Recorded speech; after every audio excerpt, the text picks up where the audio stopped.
तोरणा किल्ला जिंकण्याची शिवरायांची प्रेरणादायी कथा.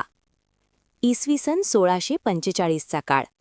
महाराष्ट्रावर आदिलशाही आणि मुघलांचा राज्य होते. जनतेवर अन्याय, अत्याचार आणि जुलूम वाढत चालला होता. त्या काळात सह्याद्रीच्या कुशीत एक तरुण मुलगा मोठं स्वप्न पाहत होता, स्वराज्याचे स्वप्न. हा तरुण म्हणजेच भविष्यात हिंदवी स्वराज्य निर्माण करणारे महान योद्धे छत्रपती शिवाजी महाराज. लहानपणापासूनच शिवरायांच्या मनात स्वराज्याची जाज्वल्य भावना होती.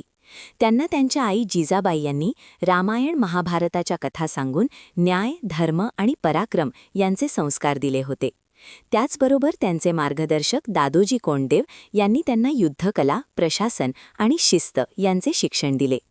त्या काळात पुण्याच्या आसपास अनेक किल्ले आदिलशाहच्या ताब्यात होते. शिवरायांना माहीत होते की स्वराज्य उभं करायचं असेल तर किल्ले जिंकणं आवश्यक आहे, कारण किल्ले म्हणजे सत्ता आणि सुरक्षिततेचे केंद्र. सह्याद्रीच्या डोंगर रांगांमध्ये उभा असलेला तोरणा किल्ला अतिशय मजबूत आणि विशाळ होता. समुद्रसपाटीपासून जवळपास 1400 मीटर उंचीवर असलेला हा किल्ला परिसरावर नियंत्रण ठेवण्यासाठी खूप महत्त्वाचा होता. म्हणूनच शिवरायांनी स्वराज्याच्या सुरुवातीसाठी हाच किल्ला निवडला. योजना आणि तयारी. शिवरायांनी आपल्या मावळ्यांना एकत्र बोलावले. ते मावळे म्हणजे सह्याद्रीच्या दऱ्याखोऱ्यांमध्ये राहणारे शूर योद्धे. त्यांना स्वराज्याची कल्पना खूप आवडली होती. शिवरायांनी त्यांना सांगितले, आपण अन्याय सहन करत बसायचे नाही. आपण आपले राज्य उभं करणार, पण त्यासाठी पहिला किल्ला जिंकणं आवश्यक आहे. मावळ्यांच्या डोळ्यात उत्साह चमकत होता. त्यांनी एकमुखाने उत्तर दिले, महाराज, आम्ही तुमच्यासाठी प्राणही देऊ. शिवरायांनी तोरणा किल्ल्याचा बारकाईने अभ्यास केला. किल्ल्यावर फार मोठी फौज नव्हती, पण किल्ला खूप उंच आणि कठीण होता. थेट हल्ला करणं धोकादायक होते, म्हणून शिवरायांनी चातुर्य आणि गुप्त योजना वापरण्याचा निर्णय घेतला. तोरणा किल्ल्याची मोहीम. एका रात्री काळोख दाटलेला होता. सह्याद्रीच्या पर्वतरांगांमध्ये थंड वारा वाहत होता. शिवराय आपल्या निवडक मावळ्यांसोबत गुपचूप तोरणा किल्ल्याकडे निघाले. किल्ल्याच्या कड्यावर चढणं खूप अवघड होते, पण मावळे सह्याद्रीत वाढलेले होते.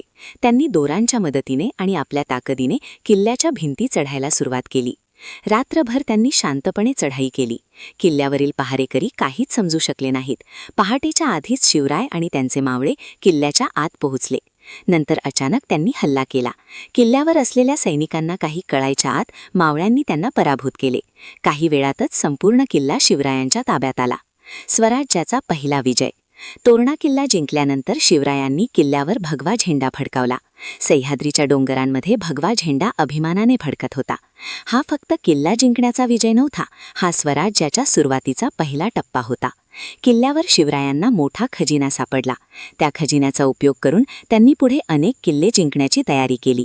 नंतर त्यांनी जवळच राजगड किल्ला बांधला आणि तो स्वराज्याची पहिली राजधानी बनवली. तोरणा किल्ल्याचे महत्त्व. तोरणा किल्ला जिंकणं म्हणजे फक्त एक लढाई नव्हती, यामुळे 3 मोठे परिणाम झाले. स्वराज्याची सुरुवात झाली. मावळ्यांचा आत्मविश्वास खूप वाढला. आदिलशाहीला कळले की एक तरुण राजा त्यांच्या विरोधात उभा राहिला आहे.